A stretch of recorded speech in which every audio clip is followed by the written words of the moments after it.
So many people that have really hit big have gone against the tide. But you have to have great confidence in yourself. You have to be the right person. There are very few people that can pull it off. But when you pull it off, it's great. If you can have a mentor, having a mentor makes a big difference in life. Now, you have to look around who's somebody that you aspire to be or to be like. But having a mentor, it's really just a wonderful thing if you can have a mentor. I went to a great school. I went to the Wharton School of Finance, and in that school, I met a lot of people heading industry today and over the past, very smart people. But I've watched some of the people grow. I've watched some of the most incredible, brilliant students, and they didn't make it like other people made it because they didn't have that drive. They didn't have that never give up ability. I don't know if it's an ability or if you have it, just you can't quit. And I've seen people quitting, and if they would have held out longer, they would have been successful. I've seen it so much. I've seen some of the most brilliant people in the world that never made it because they were quitters. One of the most important things, never, ever quit. Never quit. They were just quitters. They would quit. They just couldn't take it. They couldn't, whatever. One of the things about loving what you do is that it's not work, and therefore you don't quit automatically. It's a lot easier not to quit, but you can never give up. Now, you have to also have flexibility, though. You can't necessarily say, I'm never giving up, and you got to be able to weave and bob. You don't have to go through a concrete wall when you can go over it or around it or under it or something. You have to have flexibility. You have to always be able to change course a little bit, maybe always with that same goal, but don't quit. And we're on this planet for a very, very small period of time.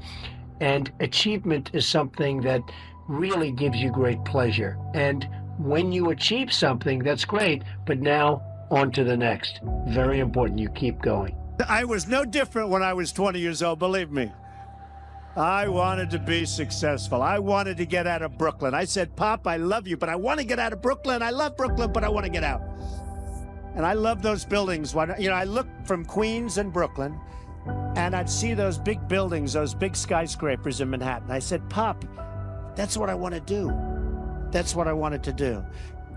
About 8 years ago, I was approached by NBC and Mark Burnett to do a show that they had entitled The Apprentice.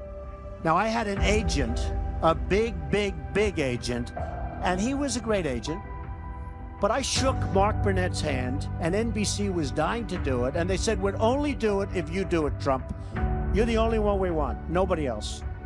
I was honored, and I said, yeah, okay, I'm gonna do it. I knew nothing about television, nothing. My agent calls me, I heard you accepted doing The Apprentice. I won't let you do it. I said, Jim said, Donald, in the history of television, there's never been a primetime show about business or what you're trying to do that succeeded. I said, I wish you told me that. Then he said, and only 3% of the shows that go on television make it. In other words, you're probably going to have a failure anyway, but you'll definitely have a failure. I'm your agent. I do not want you to do this show. I said, you know, Jim, I have a problem. I shook the hand of NBC, and I shook the hand of Mark Burnett. I said, I shook the hand. He said, doesn't matter. You can't do it. I said, I have to do it. Anyway, time goes by. We do the show. It goes on. It starts at number 10. It goes to 8. It goes to 5 and 4. It then goes to number 2. And the following week, it's the #1 show on television. And I knew it was good because I didn't know what the word rating meant. I didn't know, is that good or bad? But I knew it was good because the chairman of NBC called me. It was my birthday. And it was 7 in the morning. And he called. I said, Donald, I just wanted to wish you a happy birthday. Now, to me, as an instinctive businessman, that means we're doing okay, right? My wife said, who was that? I said, that was the chairman of NBC. He wanted to wish me a happy. She said, darling, it's like 6:30 in the morning. We went out, and I get a call from the agent. And he calls me also. But his call was like at 8. He said, Donald, congratulations. I'd like to see you. I said, Jim, what do you want to see me about? He said, well, your show just hit #1, and if you don't mind, I think I'm entitled to a very substantial commission. I said, how much do you think you're entitled to? Well, how about $2 or $3 million? I said, Jim, you're fired. And that was it. Point is, number one, I shook hands. I want to honor my handshake. I would have, had I not shaken hand, I would have really listened to Jim. That's important. Number two is, sometimes in life, to be successful, oftentimes, most of the time, you have to follow your instincts. You have to follow your gut. You have to. Your parents may say wrong, your whoever may say wrong, but you have to do it. Now, speaking of that, you've got to love what you do. And I've seen so many instances where people with great talent went into things that they didn't love and they failed. I would always say to people, and I'd see people, and I'd say, you got to love what you do. Because you love what you do, you work harder, but it's not work. I just bought Doral. I was telling Jerry, I just bought Doral, 800 acres in the middle of Miami, gorgeous. I'm so excited, I want to fix it up. It's sort of not so nice now. It's got the big tournaments, got everything, but it was run by Wall Street people.